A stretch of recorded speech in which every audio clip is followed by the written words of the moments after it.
students, how are you all? Hope you all are doing very good. Let's start our new chapter today of class 5th, which is chapter number 11, Heavenly Bodies. Okay, chalo. Let's start the chapter. See. Of all the planets that have been discovered so far, the Earth is the only planet that contains life. Seen from the space, the Earth looks like a mass of land, sea and air. What makes our Earth unique is its atmosphere and its water. Earth is the only planet known to support life. The Earth is more than 4 to 5 billion years old. No rocks as old as this have ever been found. It is almost spherical in shape. The study of the Earth is still going on. So, student what they are saying is कि जितने भी planets अभी तक discover किए गए हैं उन सभी में से अर्थ एक अकेला ऐसा प्लैनेट है जहाँ पे लाइफ पॉसिबल है. अगर हम स्पेस से इसको ऑब्जर्व करते हैं तो अर्थ क्या दिखता है, लैंड सी एंड एयर का एक बड़ा सा मास है जो अर्थ पर विजिबल होता है. एंड यही जो सबसे ज़्यादा यूनिक हमारे अर्थ को बनाता है वो क्या है, यहाँ पे एटमॉस्फेयर एंड वाटर की प्रेजेंस होना.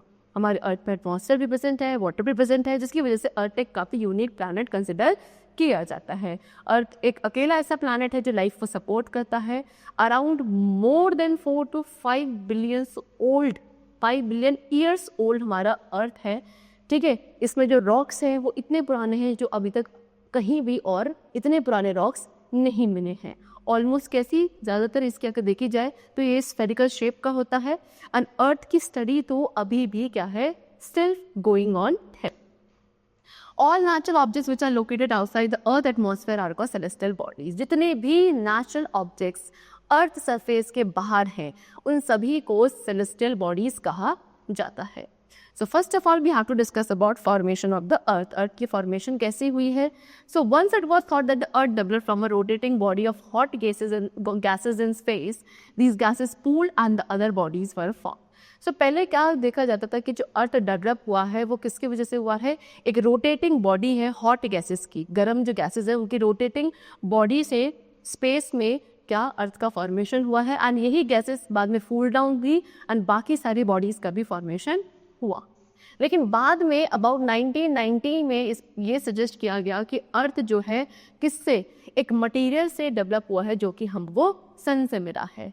कुछ साइंटिस्ट बिलीव करते हैं कि अर्थ में हैव बीन वेरी हॉट. अर्थ पहले बहुत हॉट यानी कि गर्म हुआ करता था इसकी फॉर्मेशन के अर्ली पार्ट में. ओके, पहले क्या, ये एक फायरी मिक्सचर था boiling rock and poisonous gases का. As millions of years went by, जैसे जैसे millions of years pass on हुए अर्थ ठंडा होता चला गया एंड एक थिन सी क्रस्ट थी जो इसके आउटर सरफेस में फॉर्म हो गई एंड हीट के फॉर्म में सील हो गई. ओके, चल now we are going to talk about structure of the earth. Earth के स्ट्रक्चर की बात करें तो अर्थ हमारी 3 मेन लेयर से बना होता है, that is crust, mental and core. You can see in this picture also. सबसे जो आउटर मोस्ट लेयर होती है इसको आप क्रस्ट कहते हो. क्रस्ट के अंदर वाली लेयर को मेंटल कहा जाता है. एंड देन हमारे पास कोर वाला पार्ट होता है. कोर में भी 2 कोर होते हैं, एक outer and the other is inner core. Okay, चलो. सो सबसे पहले हम क्रस्ट के बारे में डिस्कस करेंगे. सो क्रस्ट हमारे अर्थ की आउटर मोस्ट लेयर है. ओके, अर्थ की जो थिकनेस है वो प्लेस टू प्लेस वेरी करती है. अंडर कॉन्टिनेंट्स इस thickness ranges from 35 to 60 kilometres. अगर कॉन्टिनेंट्स के अंदर देखें तो जो क्रस्ट की थिकनेस है वो 35 to 60 किलोमीटर की रेंज में वेरी करती है. एंड ओशियंस में ये काफ़ी थिन है जिसकी अराउंड 6 किलोमीटर्स तक की ही रेंज है. Next we come to mantle. Mantle हमारे अर्थ का सबसे वाइडेस्ट सेक्शन होता है. क्रस्ट एंड अर्थ की कोर के बीच वाला जो रीजन होता है उसको मेंटल कहा जाता है. And nearly 2900 kilometre thick mental आपका हॉट रॉक से बना है. ओके, टेम्परेचर, प्रेशर यहाँ पे काफ़ी कम होता है मेंटल में as compare to core. Okay, and even so much of the mantle rock is semi molten. आपके मेंटल का काफ़ी सारा ऐसा रॉक है जो सेमी मोल्टन है, यानी कि आधा कैसा है, पिघला हुआ है. Next we come to core. Core आपके इस अर्थ का सेंटर एंड सबसे हॉटेस्ट पार्ट होता है. कोर को आई टोल्ड यू हम 2 पार्ट में डिवाइड करते हैं, outer core and inner core. Okay, core iron and nickel से मिलकर बना हुआ है. In the outer region of the core the metals are present in the molten state. Core का जो आउटर वाला रीजन है वहाँ पे सारे मेटल्स अपनी मोल्टन स्टेट में प्रेजेंट होते हैं. एंड कोर के इनर वाले रीजन में क्या है, एक सॉलिड बॉल है. Okay, so this is the structure of our earth. Now next we come to solar system. Okay, चलो so as a all know sun 8 planets and उन सभी 8 प्लैनेट्स की सैटेलाइट्स बाकी सभी हेवनली बॉडीज के साथ मिलकर क्या बनाती है, हमारा सोलर सिस्टम बनाती है. So our solar system is a very tiny part of this huge galaxy called the Milky Way galaxy. And हमारा सोलर सिस्टम इस बहुत बड़ी गैलेक्सी जिसका नेम है मिल्की वे गैलेक्सी, उसका एक छोटा सा पार्ट है our solar system. So first of all we are going to discuss about the sun. तो सन क्या है? Sun is a big ball of hot and burning gases. एक बड़ी सी बॉल जो हॉट एंड बर्निंग गैसेस से मिलकर बना है उसको सन कहा जाता है. इसके अराउंड एक थिन लेयर है एयर की जिसको कोरोना कहा जाता है. ओके एंड ये बहुत सारी गैसेस से मिलकर हमारा सन बना है. हाइड्रोजन जो है, हाइड्रोजन गैस सबसे ज़्यादा पार्ट का कॉन्ट्रीब्यूशन देती है सन की फॉर्मेशन में, लेकिन उसके साथ इसमें हीलियम एंड बाकी गैसेस की भी स्मॉल अमाउंट प्रेजेंट होती है. And this process results in the emission of light and heat. Hydrogen gas keeps changing into helium. And यही प्रोसेस है जिसकी वजह से लाइट एंड हीट का क्या होता है, इसमें से एमिशन होता है. हाइड्रोजन गैस जो है धीरे धीरे किसमें, हीलियम गैस में चेंज होती रहती है. Next is planets. So now we are going to discuss some characteristics of the 8 planets which are present in our solar system. Okay, and the number 1 planet is Mercury. Mercury हमारे sun के सबसे closest planet है and around 88 days का time period Mercury लेता है sun के around अपनी एक rotation को complete करने में. Okay, and Mercury does not have any of its natural satellite. Next planet which we are going to discuss is Venus. Venus क्या है? Hottest and the brightest. सब हमारे सोलर सिस्टम में सबसे ज़्यादा हॉट एंड सबसे ज़्यादा ब्राइटेस्ट प्लैनेट आपका वीनस है, जो अराउंड 24 डेज का टाइम पीरियड लेता है एक ऑर्बिट को कंप्लीट करने के लिए अराउंड द सन. एंड इसके पास भी अपने कोई नेचुरल सैटेलाइट नहीं है. Now next we come to earth. Earth I told you only planet जो लाइफ को सपोर्ट करता है. इसको ब्लू प्लैनेट भी कहा जाता है बिकॉज अर्थ का 70% surface is covered with water. Okay, around 365 days and 6 hours 9 minutes इतना टाइम पॉइंट लगता है अर्थ को सन के अराउंड रोटेट करने में. एंड अर्थ की one natural satellite is there which is known as moon. Next we come to Mars. Mars को red planet कहते हैं बिकॉज ये रेड डस्ट से कवर्ड है, you can see over there. And इसके पास भी वन मून है. अराउंड 687 डेज का टाइम पीरियड लगता है to go around the sun by the Mars. Next we come to Jupiter. Jupiter हमारे सोलर सिस्टम का सबसे लार्जेस्ट प्लैनेट है. जाइंट प्लैनेट है बिकॉज गैसेस के थिक क्लाउड से ये कवर्ड है. अबाउट 12 ईयर्स का टाइम पीरियड लगता है इसको सन के अराउंड वन ऑर्बिट कंप्लीट करने में. एंड कितने 95 moons are there of Jupiter. Moon is natural satellite. Next is Saturn. Saturn second largest planet है. ये किससे सराउंडेड है? रिंग से सराउंडेड है जो कि ice, rocks and dust particle से मिलकर बनी है.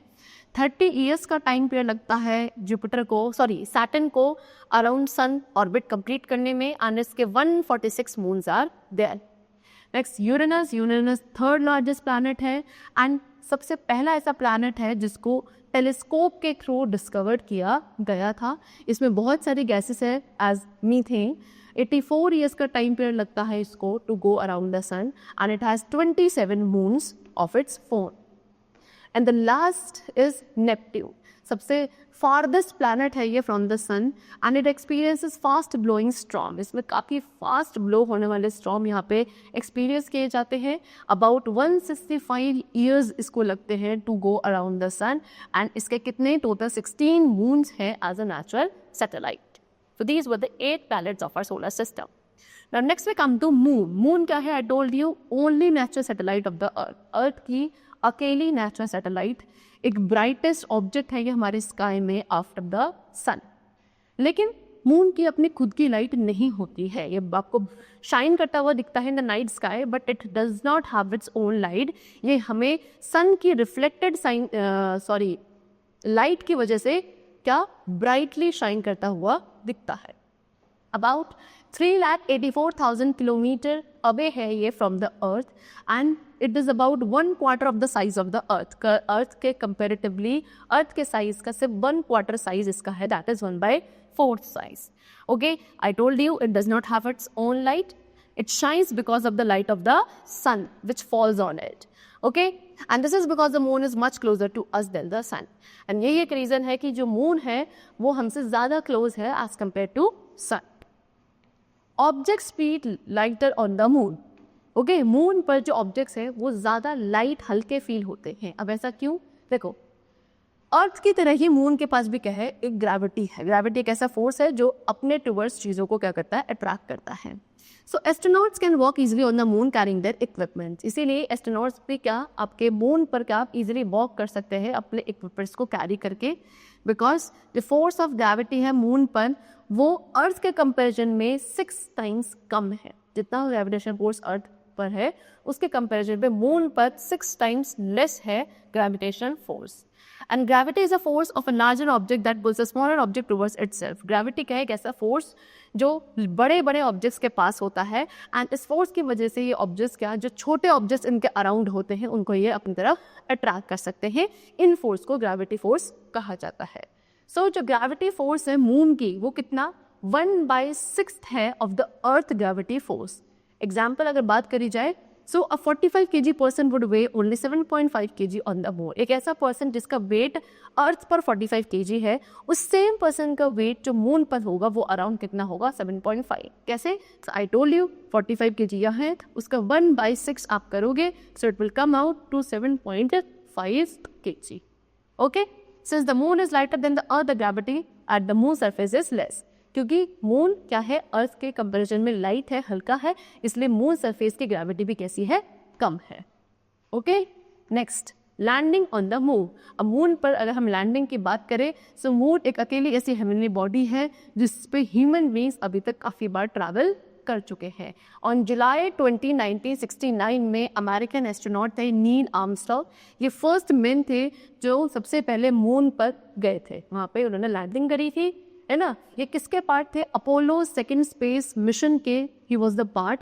एंड इनके साथ जो इनके और एस्ट्रोनॉट्स ने इनको अकम्पनीट करा था, that is Buzz Aldrin and Michael Collins, इन्होंने भी इनके साथ अकम्पनीट करा था। Neil Armstrong first words of the moon were, that's one small step for a man, one giant leap for mankind. So Neil Armstrong ने जैसे ही moon पर सबसे पहले लैंडिंग करी थी तो उनके जो सबसे पहले वर्ड्स थे वहाँ जाके वो क्या थे कि that's one small step for man, one giant leap for mankind. Okay, वो उन्होंने फिर मून के सरफेस पर ज्वाइन किया था by Buzz Aldrin. And then many man, फिर उसके बाद बहुत सारे लोग यानी कि बहुत सारे एस्ट्रोनॉट्स हैं, एंड अनमैन्ड ऑल्सो, यानी कि जो जिनके साथ एस्ट्रोनॉट्स नहीं भी हैं वो ऐसे स्पेस क्राफ्ट्स आज तक मून सरफेस पर जा चुके हैं, एंड वहाँ से बहुत सारे इंफॉर्मेशन को गैदर किया जा चुका है। Okay, you can see in this picture also, ये कौन है, first man to go on the moon, जो आपके नील आर्मस्ट्रॉन्ग है लेफ्ट में, फिर he is Buzz Aldrin and he is Michael Collins, sorry he is Michael Collins and he is Buzz Aldrin. Okay, चलो, now phases of the moon. So as seen from the earth, the moon appears to change its shape every day. This is because we see only that part of the moon which reflects the light of the sun. The different phases of the moon are due to the light of the sun falling on the different portion of the moon as it moves around the earth. Its shapes varies from a thin crescent to a full moon. There are different shapes of the moon. So student, अगर हम moon को observe करते हैं from the earth surface, so हम क्या observe करते हैं कि moon की shape every day change होती है। Okay, वो चेंज होती नहीं है एक्चुअल में। आई टोल्ड यू मून की अपनी खुद की लाइट नहीं होती है, हमें मून का सिर्फ वही पार्ट अर्थ सरफेस से विजिबल होता है, बिकॉज मून क्या करता है, अर्थ के अराउंड रोटेट करता है। सो एंड अर्थ सन के अराउंड रोटेट करता है। सो अब सन की जो लाइट है वो मून के कौन से पार्ट पर रिफ्लेक्ट कर रही है, फॉल कर रही है, वही पार्ट हमको अर्थ सरफेस से विजिबल होता है, एंड इसीलिए हमको अर्थ की मून की डिफरेंट शेप्स विजिबल होती है। ठीक है, इसकी शेप जो है मून की वो चेंज होती है फ्रॉम अ थिन क्रेसेंट, एक पतले से क्रेसेंट से कभी कभी हमें फुल मून भी देखने को मिलता है, एंड इनको हम क्या कहते हैं, फेजेस ऑफ द मून बोलते हैं। ओके, सो मून की जो साइड हमारी तरफ फेस करेगी एंड वहाँ पे जो आपकी क्या होगी अमाउंट ऑफ सनलाइट फॉल करेगी वो हमको विजिबल होती है, एंड उसी वजह से हमें डिफरेंट शेप्स दिखती हैं मून की which are known as phases of the moon. So अब हम कुछ मून के फेजेस के बारे में डिस्कस करेंगे, जैसे कि आपका न्यू मून क्या है, when the side of the moon facing the earth does not receive any sunlight. जब मून की वो साइड जो अर्थ की तरफ फेस कर रही है उस पर बिल्कुल भी सनलाइट फॉल नहीं कर रही होती है, तब हमें मून बिल्कुल भी विजिबल नहीं होता है एंड उस कंडीशन को न्यू मून कहा जाता है, समवॉट लाइक दिस। ओके, चल now next is crescent moon. When only a small portion of the facing side of the moon gets sunlight and visible to us, we call it crescent moon. कुछ इस तरीके से crescent moon होता है जब moon का सिर्फ छोटा सा पार्ट है जिस पे सनलाइट फॉल होती है एंड को हमें विजिबल होता है फ्रॉम द अर्थ सरफेस, उसको crescent moon कहा जाता है। Next is half moon. जब मून का हाफ फेस जो अर्थ की तरफ फेस भी कर रहा है एंड उस हाफ पार्ट पे सनलाइट फॉल करती है, तब हमें सिर्फ इतना पार्ट विजिबल होगा जिसको हम हाफ मून बोलते हैं। Okay, next is gibbous moon. When almost 3/4 of the facing side of the moon receives sunlight, it is called gibbous moon. आप देख सकते हो gibbous moon है जब मून का 3/4 पार्ट क्या है जिस पर सनलाइट फॉल करेगी एंड वो विजिबल होगा, उसको gibbous moon कहा जाएगा। And the last is full moon. जब मून की पूरी साइड जो अर्थ की तरफ फेस कर रही है वो सनलाइट की वजह से इल्यूमिनेट होती है, उसे हम फुल मून कहते हैं। ओके, चल सो ये जितनी भी ऊपर स्टेजेस थी इन सभी को एक साथ ही क्या बोला जाता है, waxing phase of the moon. इसके बाद जो साइकिल है रिवर्स होती है एंड आपके इल्यूमिनेटेड फेस जो है मून का उसका साइज रिड्यूस होने लगता है एंड फिर उन सभी स्टेजेस को एक साथ ही क्या बोला जाता है, waning phases of the moon. Now next we come to formation of an eclipse. Now what is eclipse? Eclipse आपका it is a partial or total blocking of the light of the sun by a heavenly body like the earth or the moon. ठीक है, जब सन की जो light है वो partially या totally block हो जाती है किसी हेवनली बॉडी की वजह से, लाइक अर्थ या मून की वजह से, उस तब जाके एक्लिप्स का फॉर्मेशन होता है। सो हमें पता है कि अर्थ सन के अराउंड रिवॉल्व करता है एंड मून अर्थ के अराउंड रिवॉल्व करता है। सो काफ़ी बार ऐसा होता है कि तीनों के तीनों हेवनली बॉडीज एक स्ट्रेट लाइन में आ जाती है एंड इस सिचुएशन में जो सन की लाइट है वो किसी दूसरी हेवनली बॉडी की वजह से ब्लॉक हो जाती है जो भी इनके बीच में आता है एंड इसकी वजह से उसकी जो शेडो है, सन की शेडो थर्ड बॉडी पर कास्ट होती है एंड थर्ड बॉडी क्या हो जाती है, एक्लिप्स हो जाती है या फिर बोलो हाइड छिप जाती है from the sun. So depending on the third body, अभी थर्ड बॉडी के ऊपर डिपेंड करता है जो कि एक्लिप्स होगी किसकी, शेडो की वजह से। बीच में जो ऑब्जेक्ट है, बीच में जो हेवनली बॉडी है उसकी शेडो की वजह से जो थर्ड बॉडी एक्लिप्स होगी उसके ऊपर डिपेंड करता है एंड एक्लिप्स को उसी बिहाफ पर दो टाइप्स में कैटेगराइज किया जाता है, एक होता है solar eclipse and the other is lunar eclipse. Okay, so first of all we are going to discuss about solar eclipse. So sorry, when the sun, the moon and the earth are in a straight line, जब sun, moon, earth तीनों ही एक straight line में होंगे and the moon blocks the sunlight reaching the earth. अब क्या करेगा, जो moon है वो क्या कर देगा, सनलाइट को ब्लॉक कर देता है, उस सनलाइट को जो अर्थ पर आ रही थी उसको ब्लॉक कर देगा। तब क्या होगा, मून की शेडो आपकी किसके ऊपर आती है, अर्थ के ऊपर आती है एंड उसी को क्या बोला जाता है, सोलर एक्लिप्स कहा जाता है। यानी कि जब मून कंप्लीटली सन को हाइड कर देता है उसे टोटल सोलर एक्लिप्स कहा जाता है एंड जब मून सन को पार्शियली हाइड करते हैं उसको पार्शियल सोलर एक्लिप्स कहा जाता है। सोलर एक्लिप्स सिर्फ कुछ ही फ्यू मिनट्स तक रहता है। You can see this is sun, this is earth and centre में मून आ गया। सो मून ने ये जो सनलाइट थी इसको ब्लॉक कर दिया है एंड इसीलिए इसकी जो शेडो है वो अर्थ पर जा रही है एंड सन की लाइट अर्थ पर नहीं जा पाती है, जिसकी वजह से हमें सन विजिबल नहीं होता for a few minutes, which is known as solar eclipse. Next we come to lunar eclipse. Now lunar eclipse occurs when the earth comes in between the sun and the moon. अब जब अर्थ सन and moon के बीच में आ जाता है तब lunar eclipse होता है। यानी कि अब यहाँ पे जो अर्थ है वो सनलाइट को ब्लॉक कर देगा जिसकी वजह से मून पर सनलाइट फॉल नहीं होगी एंड इसकी वजह से अर्थ की शेडो मून पर कास्ट होती है। ओके, यानी कि जब अर्थ की शेडो कंप्लीटली मून को कवर कर लेगी उसको हम टोटल ल्यूनर एक्लिप्स कहोगे एंड जब ये मून को पार्शियली कवर करती है उसको पार्शियल ल्यूनर एक्लिप्स कहा जाता है। एक ल्यूनर एक्लिप्स अराउंड 1 आवर तक चल सकता है या हाफ एन आवर भी चल सकता है एंड इसको काफ़ी मतलब ये सेफ है अगर आप इसको नेकेड या अनएडेड आइज से भी देखते हैं। सो ल्यूनर एक्लिप्स को ऑब्जर्व करना इज कम्प्लीटली सेफ, लेकिन सोलर एक्लिप्स को हमें ऑब्जर्व नहीं करना चाहिए because it can be very harmful to our eyes. Now, next we come to artificial satellite. अब हम बात करेंगे आर्टिफिशियल सैटेलाइट की। सो आर्टिफिशियल सैटेलाइट्स क्या है? मैन मेड ऑब्जेक्ट्स हैं जो कॉन्टिन्यूसली अर्थ के अराउंड ऑर्बिट करते हैं या किसी भी दूसरी हेवनली बॉडी के अराउंड ऑर्बिट करेंगे इन दी यूनिवर्स। जैसे कि हमें पता है हमारे अर्थ की जो नेचुरल सैटेलाइट क्या है वो मून है। उसके बाद जो ह्यूमन बीइंग है उन्होंने कुछ ऐसी साइंटिफिक मशीन्स डेवलप करी हैं जिनको स्पेस में भेजा जाता है प्लैनेट्स के अराउंड ऑर्बिट करने के लिए, चाहे वो हमारा अर्थ क्यों ना हो, एंड इन्हें हम आर्टिफिशियल सैटेलाइट कहते हैं। सबसे पहली आर्टिफिशियल सैटेलाइट कौन सी थी? स्पुतनिक थी, जिसको सोवियत यूनियन ने लॉन्च किया था इन 1957 में। ठीक है, फिर ये सैटेलाइट्स मेनली क्या करते हैं? इंफॉर्मेशन को गैदर करते हैं। कैसी इंफॉर्मेशन? जितने भी हेवनली बॉडी स्पेस में है उनके बारे में इंफॉर्मेशन गैदर करते हैं। एंड ज़्यादातर आर्टिफिशियल सैटेलाइट्स हमारे अर्थ के अराउंड रिवॉल्व करती हैं। आर्यभट्ट क्या है? इंडिया की पहली आर्टिफिशियल सैटेलाइट है जिसको स्पेस में भेजा गया था। चंद्रयान फर्स्ट, इसको इंडिया ने लॉन्च किया था ईयर 2008 में मून के अराउंड ऑर्बिट करने के लिए। ज़्यादातर जितना भी इंडियन कम्युनिकेशन सैटेलाइट्स है वो किससे? इनसेट जीसेट 15 से बिलोंग करती हैं, जो कि एक सैटेलाइट है जिसको इंडिया ने नवंबर 11, 2015 में लॉन्च किया था। ओके, चलो, so these were the artificial satellite concept. That's all for the chapter today. We have discussed many facts regarding our universe and the celestial bodies. I hope the chapter was very clear to you. Let's meet very soon. Till then, take care and thanks to everyone.